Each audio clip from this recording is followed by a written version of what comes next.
El día que cayó la eternidad, imagina una noche silenciosa en Roma. Las llamas devoran los templos, las calles están cubiertas de humo y los ecos de los cascos de los bárbaros resuenan sobre las piedras antiguas. Las estatuas de los dioses caen, los altares son saqueados, y los gritos de un imperio que alguna vez dominó el mundo se mezclan con el rugido del fuego. Es el año 410 después de Cristo, y por primera vez en más de 8 siglos, Roma ha caído. Pero esta historia no comienza con el saqueo, comienza mucho antes, con la ilusión de la eternidad. Durante siglos, Roma fue el centro del mundo conocido. Su poder se extendía desde las arenas del Sahara hasta los bosques de Germania, desde las costas de Britania hasta las montañas de Asia Menor. Las legiones marchaban con una disciplina temida por reyes, los acueductos cruzaban continentes, y las leyes romanas parecían tan firmes como el mármol de sus templos. Roma no era solo un imperio, era una idea, la idea de que nada podría destruirla. Pero los imperios no caen en un solo día, mueren lentamente, por dentro, corroídos por su propia grandeza. Detrás de las victorias, el oro y los espectáculos del Coliseo, la corrupción se extendía como una enfermedad invisible. Los senadores compraban cargos, los ejércitos vendían lealtades, y los emperadores se sucedían a golpes de traición. La gloria se volvió rutina, la disciplina, olvido. Mientras el pueblo soñaba con pan y circo, la economía colapsaba, las monedas perdían valor, las conquistas se detenían, y el hambre comenzaba a asomar entre los muros que alguna vez parecieron invencibles. Roma, el corazón del mundo, empezaba a latir con cansancio, y entonces llegaron los bárbaros. No eran demonios, como los retrataron los cronistas romanos, sino pueblos que huían del hambre, del frío y de los hunos que avanzaban desde Oriente. Roma los llamó salvajes, pero fueron ellos quienes la vieron caer. Aquel gigante agotado intentó dividirse para sobrevivir.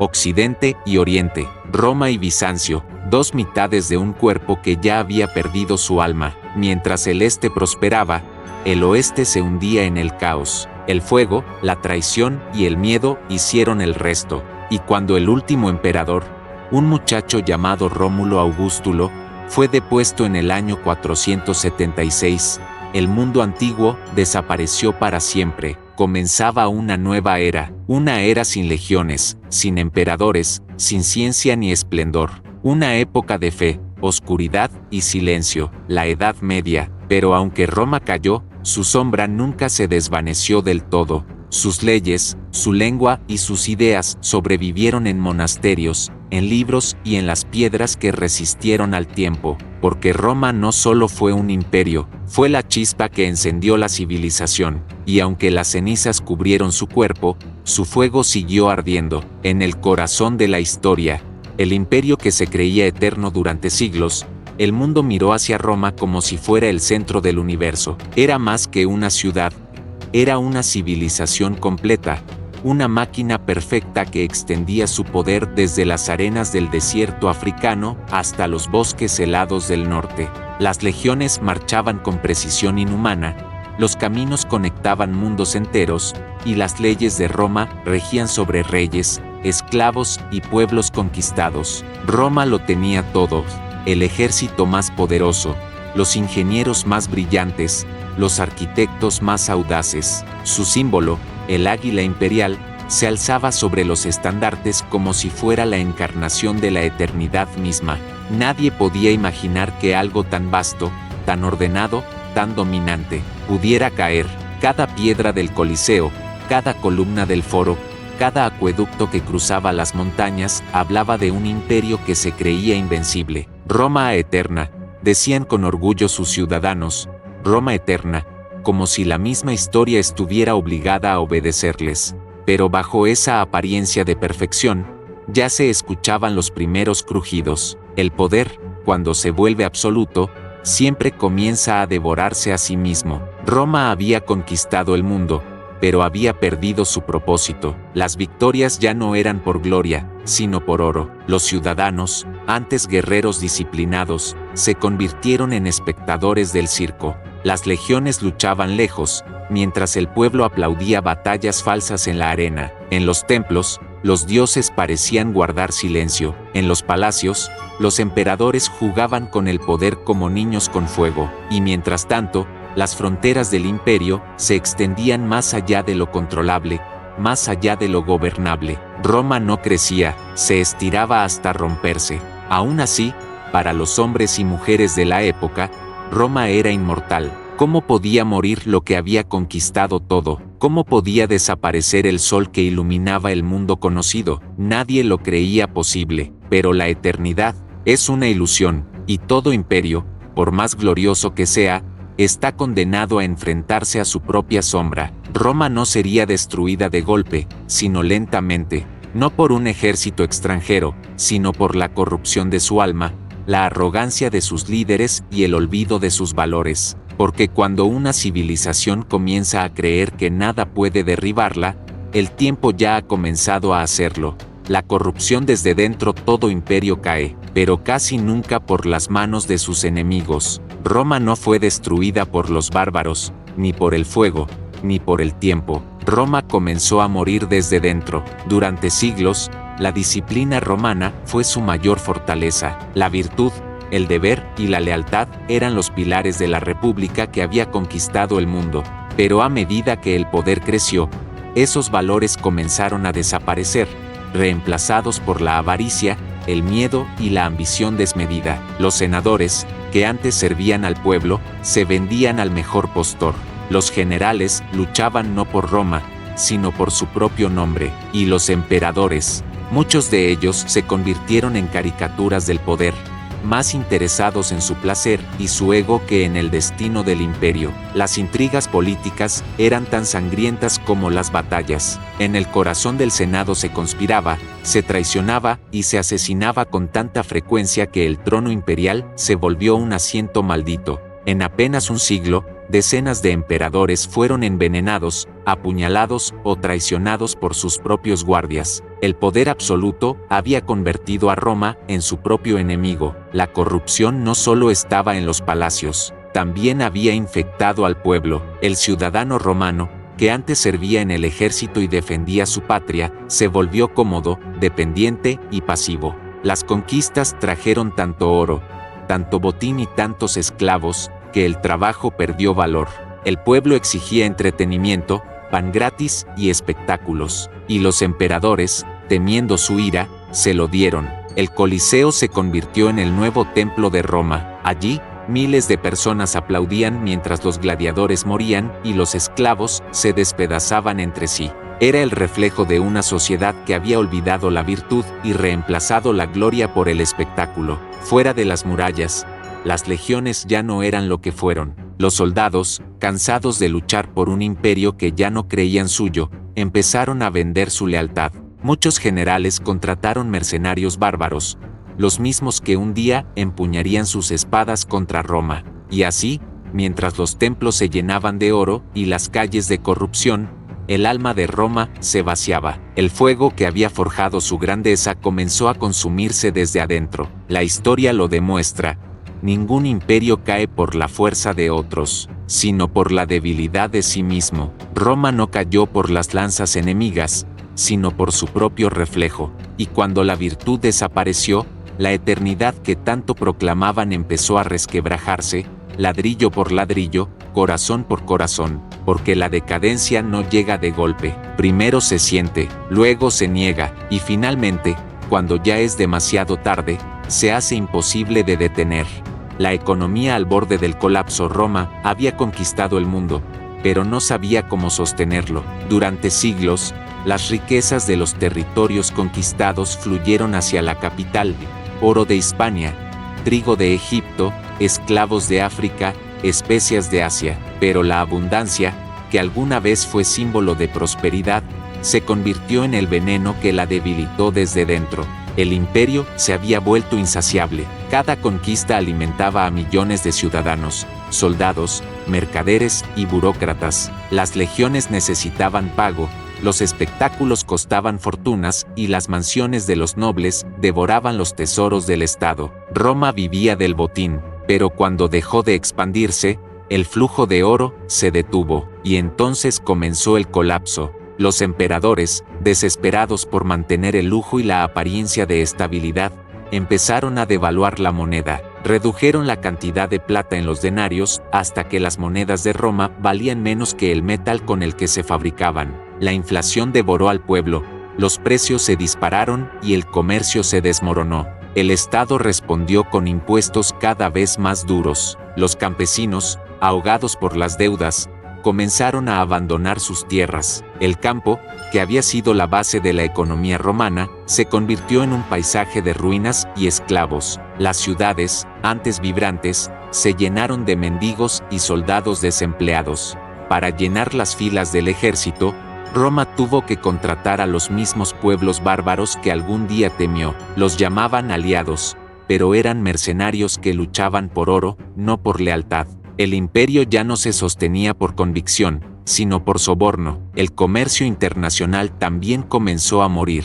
Los caminos que antes unían el mundo romano se volvieron inseguros. Los piratas dominaban el Mediterráneo, los impuestos sofocaban el intercambio, y las rutas hacia el oriente, fuente de especias y seda, quedaron en manos enemigas. Roma se aisló dentro de su propio esplendor, rodeada de riquezas que ya no podía mantener, y mientras el pueblo se empobrecía, la élite se encerraba en el lujo. Los banquetes eran interminables, los palacios más grandes, los tributos más injustos. Los ricos vivían como dioses, los pobres como sombras. El equilibrio que había sostenido a Roma durante siglos se quebró. Lo más trágico fue que el imperio sabía que se estaba muriendo, pero era demasiado grande para cambiar.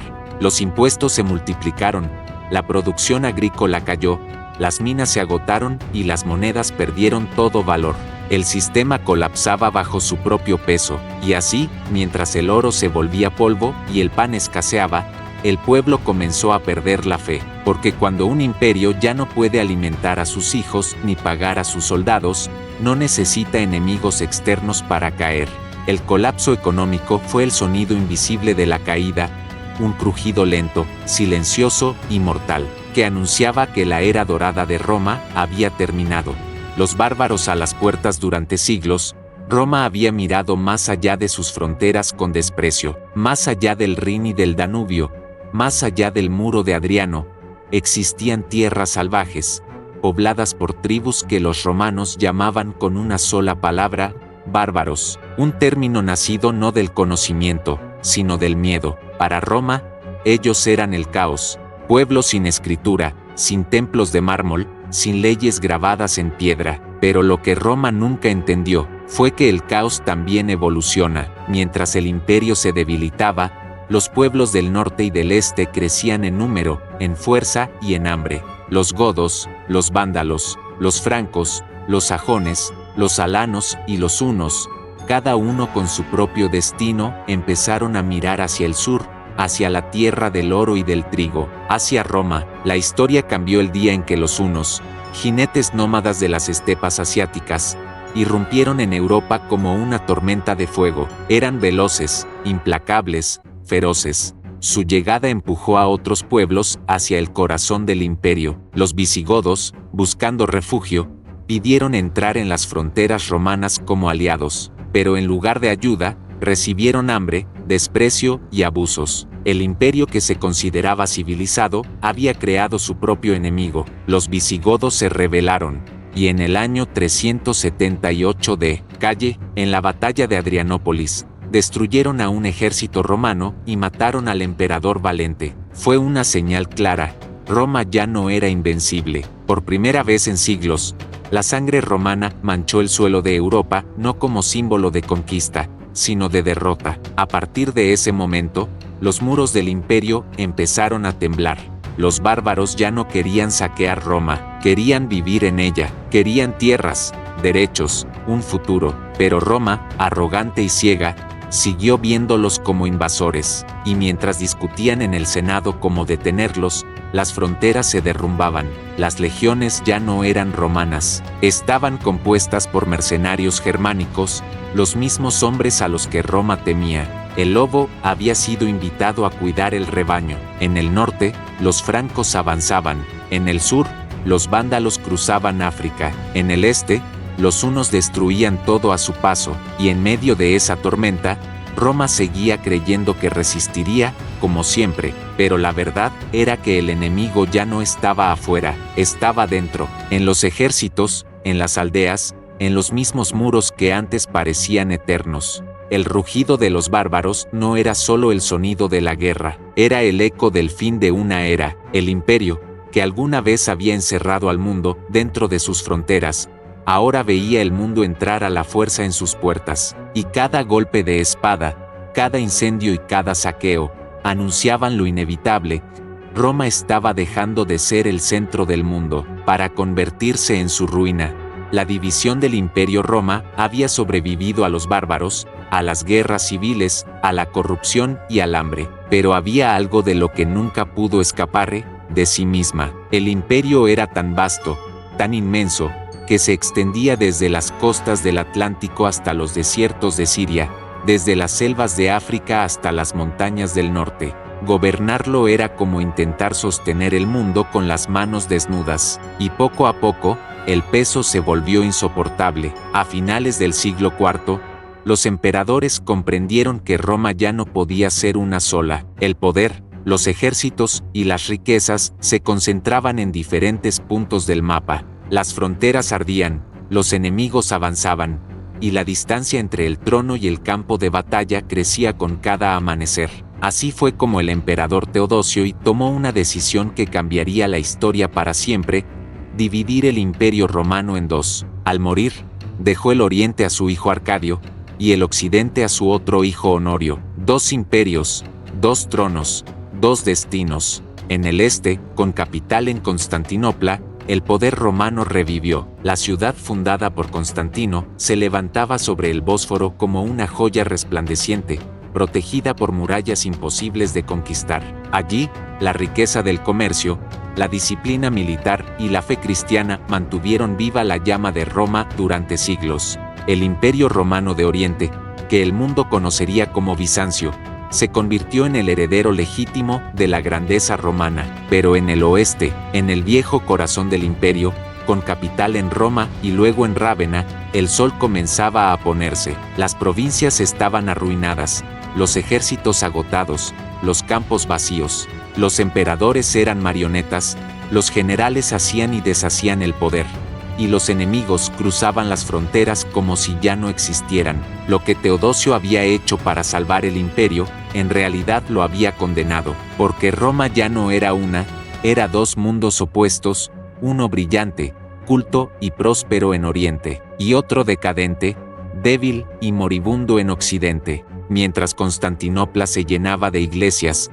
bibliotecas y oro, Roma se convertía en un recuerdo glorioso que se desmoronaba entre las ruinas. El águila imperial, símbolo de unidad, ahora tenía dos cabezas, una mirando al este, otra al oeste, pero ninguna vigilaba ya al pueblo, y así, lo que nació como un intento de salvar el orden, se convirtió en la herida final del imperio, porque ningún cuerpo sobrevive cuando su corazón se divide. Roma había sido una llama que iluminó al mundo, y ahora, partida en dos, comenzaba a apagarse lentamente, esperando el golpe final que sellaría su destino para siempre. Alarico y el saqueo de Roma 410 de Calle. Durante 800 años, Roma había sido invencible. Sus legiones marchaban por el mundo como una tormenta de acero. Su nombre era sinónimo de poder, y sus muros parecían hechos de eternidad. Pero en el año 410 después de Cristo, la ciudad que conquistó imperios fue conquistada por el miedo. El hombre que lo hizo posible no fue un emperador, sino un extranjero, Alarico, rey de los visigodos, un guerrero que no buscaba destruir Roma, sino ser parte de ella. Durante años había servido en sus ejércitos, había admirado su grandeza, había aprendido su lengua, pero Roma, arrogante, lo traicionó, y como tantas veces en su historia, el desprecio se convirtió en destino. Alarico y sus hombres cruzaron Italia como una sombra. El imperio, dividido y débil, ya no tenía fuerzas para resistir. Los ejércitos estaban disueltos, los tesoros agotados, y el emperador Honorio se había refugiado en Rávena, una ciudad rodeada de pantanos, dejando a Roma abandonada a su suerte. Los romanos no podían creerlo. La ciudad eterna, la cuna de los dioses y los césares, estaba sola. Cuando las puertas se abrieron, no fue por la fuerza de las armas, sino por la desesperación del hambre. Y entonces, Roma cayó. Durante 3 días, el mundo tembló. Las casas fueron saqueadas, los templos profanados, las estatuas de los emperadores arrastradas por las calles. El oro de los palacios fue arrancado, las vírgenes violadas, los senadores asesinados.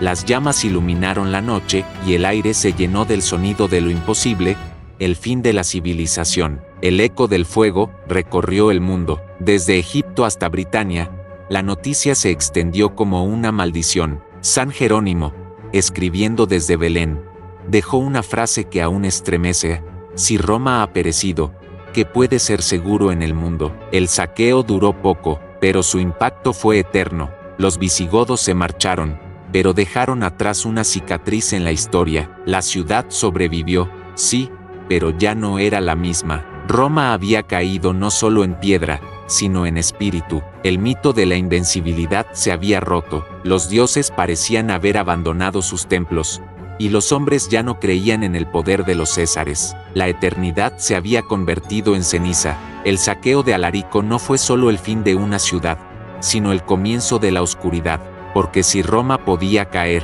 entonces el mundo entero podía hacerlo. El sol que había iluminado la civilización occidental se estaba apagando lentamente, y sobre Europa comenzaba a extenderse una sombra que duraría siglos. El rugido de las legiones se desvanecía. En su lugar, solo quedaba el sonido del fuego, y el recuerdo de lo que alguna vez fue la ciudad eterna. El último emperador, Rómulo Augustulo 476 d. Calle. El fin de Roma no llegó con una explosión, sino con un suspiro. Después del saqueo de Alarico, el Imperio Romano de Occidente siguió existiendo, pero solo de nombre. Era una sombra de lo que fue, un coloso vacío sostenido por la costumbre, por la ilusión de que aún quedaba algo que proteger. Las provincias se habían perdido, las legiones ya no obedecían a Roma, el Senado era un eco del pasado, y los emperadores, simples marionetas de los generales que realmente gobernaban. En medio de esa ruina, apareció un nombre que parecía un cruel chiste del destino: Rómulo Augustulo. Rómulo, como el legendario fundador de Roma. Augustulo, diminutivo de Augusto, el primer gran emperador. El principio y el fin en una sola persona. Era apenas un adolescente cuando fue proclamado emperador por su padre, Orestes, un general ambicioso que había tomado el poder. Pero su imperio ya no era un reino, era un tablero de piezas rotas. Los bárbaros se habían asentado dentro de las fronteras, las ciudades eran ruinas, y el oro se había convertido en polvo. Entre esos pueblos estaba Odoacro, líder de los érulos, un guerrero germano que había servido en las legiones romanas. Cuando Orestes se negó a darle tierras a sus hombres, Odoacro se rebeló. En cuestión de semanas, tomó Rávena, la capital del Imperio Occidental, y derrocó a Orestes. El joven Rómulo fue capturado, pero Odoacro no lo mató. Lo miró con compasión, quizá entendiendo que aquel niño no tenía culpa de los pecados de Roma. Le perdonó la vida, le quitó la corona, y le permitió vivir exiliado en una villa de Campania, bajo el silencio del olvido. Era el año 476 después de Cristo. El Imperio Romano de Occidente había muerto. No hubo ceremonias, ni discursos, ni lágrimas. Solo un acto simbólico. Odoacro envió las insignias imperiales a Constantinopla, al emperador del Este, y declaró que ya no era necesario tener otro emperador en Roma. Por primera vez en más de 1000 años, el trono del mundo estaba vacío, y así terminó una era. El niño que llevaba el nombre del fundador de Roma fue también su último emperador. La historia cerró su círculo. Con su caída, el mundo antiguo se desmoronó por completo. Las carreteras se cubrieron de maleza, las ciudades se vaciaron, y el eco de las legiones se perdió entre los bosques y los castillos en ruinas. Comenzaba una nueva edad, una edad de reyes bárbaros, de monasterios, de tinieblas y de fe. Roma había muerto, pero no en vano, porque, aunque sus muros cayeron, Su legado seguiría vivo en cada piedra, en cada palabra, en cada idea del mundo que nacía entre las sombras. El último emperador no fue solo el fin de un imperio, fue el final del mundo antiguo. La Iglesia y el nuevo poder. Cuando las águilas de Roma cayeron y los estandartes imperiales fueron enterrados, el mundo no quedó vacío. De entre las cenizas del imperio, algo nuevo comenzó a levantarse, un poder que no venía de la espada, ni del oro, ni de la política, sino de la fe. El cristianismo, que durante siglos había sido perseguido, surgió de las catacumbas y tomó el lugar que Roma había dejado. Lo que antes fue un culto marginal, ahora se convertía en el nuevo eje del mundo occidental. Mientras los reyes bárbaros se repartían las provincias, la Iglesia cristiana se convirtió en la única institución capaz de unir lo que quedaba del viejo orden. Las legiones habían desaparecido, los emperadores ya no existían, pero la voz de la Iglesia seguía resonando en cada rincón de Europa. En un mundo sin imperio, los obispos y monjes se convirtieron en los nuevos guardianes de la civilización. Mientras las bibliotecas ardían y los palacios se derrumbaban, los monasterios comenzaron a copiar los textos antiguos, a enseñar a leer, a preservar la memoria del conocimiento. Lo que los bárbaros destruyeron con fuego, los monjes reconstruyeron con tinta, y en el corazón de esta nueva autoridad se encontraba Roma, ya no como capital del imperio, sino como sede del papado. El papa se transformó en el heredero espiritual de los Césares. Su poder no era militar, sino moral. Mientras los reinos bárbaros se enfrentaban entre sí, los papas mediaban, guiaban, y poco a poco, construyeron una nueva Roma, una Roma cristiana. El colapso del antiguo mundo dio paso a una era dominada por la fe. Las catedrales reemplazaron a los templos, las cruces ocuparon el lugar de las estatuas de los dioses, y los ejércitos comenzaron a marchar bajo el signo del Cristo. El alma del imperio no murió, cambió de forma, pero este nuevo poder también tenía sus sombras. Con el dominio de la religión llegaron los dogmas, las prohibiciones, el miedo al conocimiento y la idea de que la verdad solo podía venir de Dios. El pensamiento libre, que había florecido en Grecia y Roma, se apagó. El arte, la ciencia y la filosofía quedaron subordinados a la teología. El mundo entró así en una era de silencio, donde el poder espiritual sustituyó al político. La Iglesia no solo salvó lo que quedaba del pasado, también marcó el comienzo de un nuevo orden, en el que la fe dominaba la mente de los hombres tanto como el emperador había dominado sus cuerpos. Y así, de las ruinas del imperio, nació una nueva civilización, una Europa cristiana, regida no por legiones, sino por símbolos, no por emperadores, sino por creencias. Roma había caído, pero su espíritu encontró una nueva corona, la tiara del Papa, el nuevo César del alma humana. El nacimiento de la Edad Oscura. Cuando Roma cayó, no solo cayó un imperio, cayó una civilización entera. Los caminos que unían continentes se cubrieron de maleza, las bibliotecas se apagaron, las ciudades se vaciaron. El mundo, que durante siglos había sido gobernado por el orden romano, se sumergió en algo nuevo y aterrador, el silencio.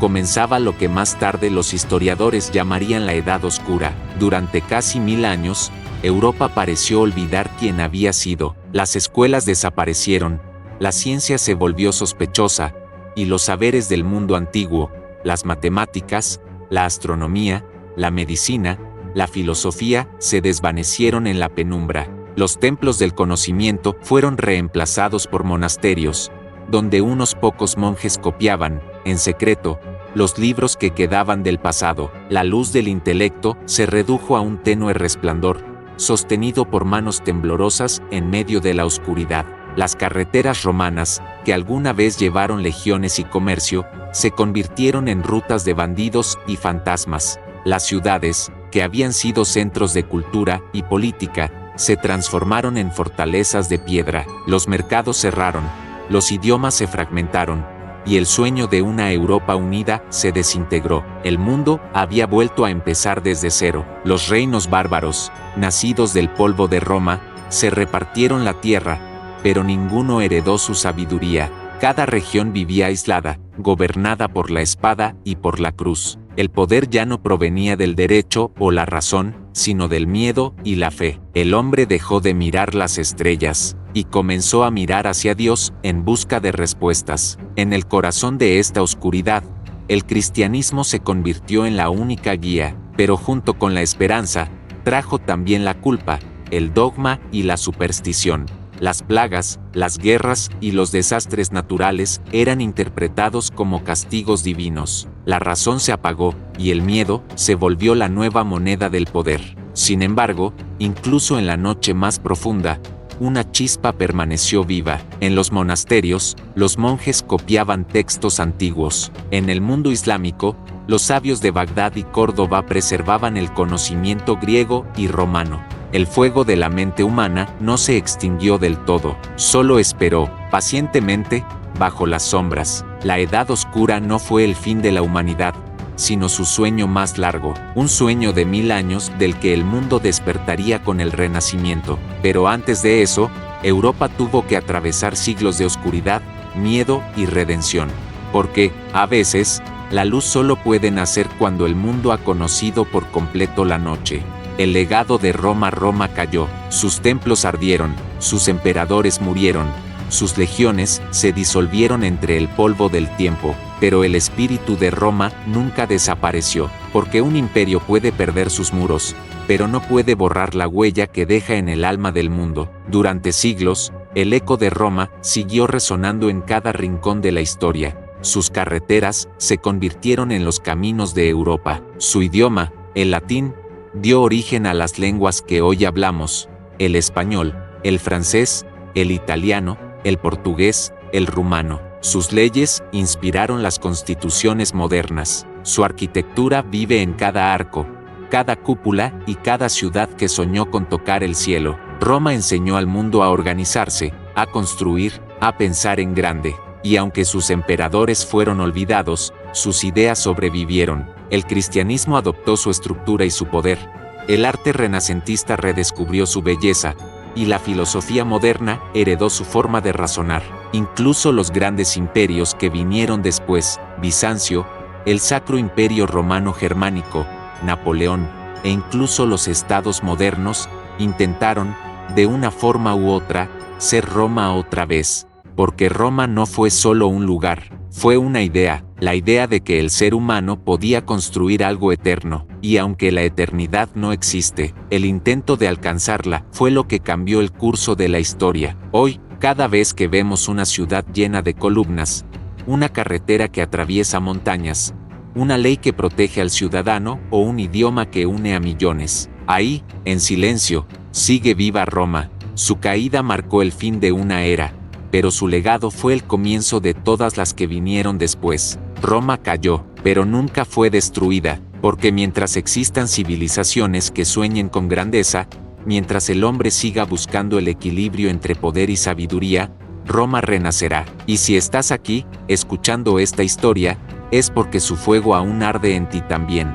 Suscríbete al canal y acompáñame en este viaje por las grandes civilizaciones, los imperios perdidos y los misterios del pasado, porque la historia no es solo lo que fue, es lo que aún sigue viviendo en nosotros. Aquí, donde el tiempo se convierte en memoria, seguimos explorando los ecos del pasado, porque Roma puede haber caído, pero su historia apenas comienza.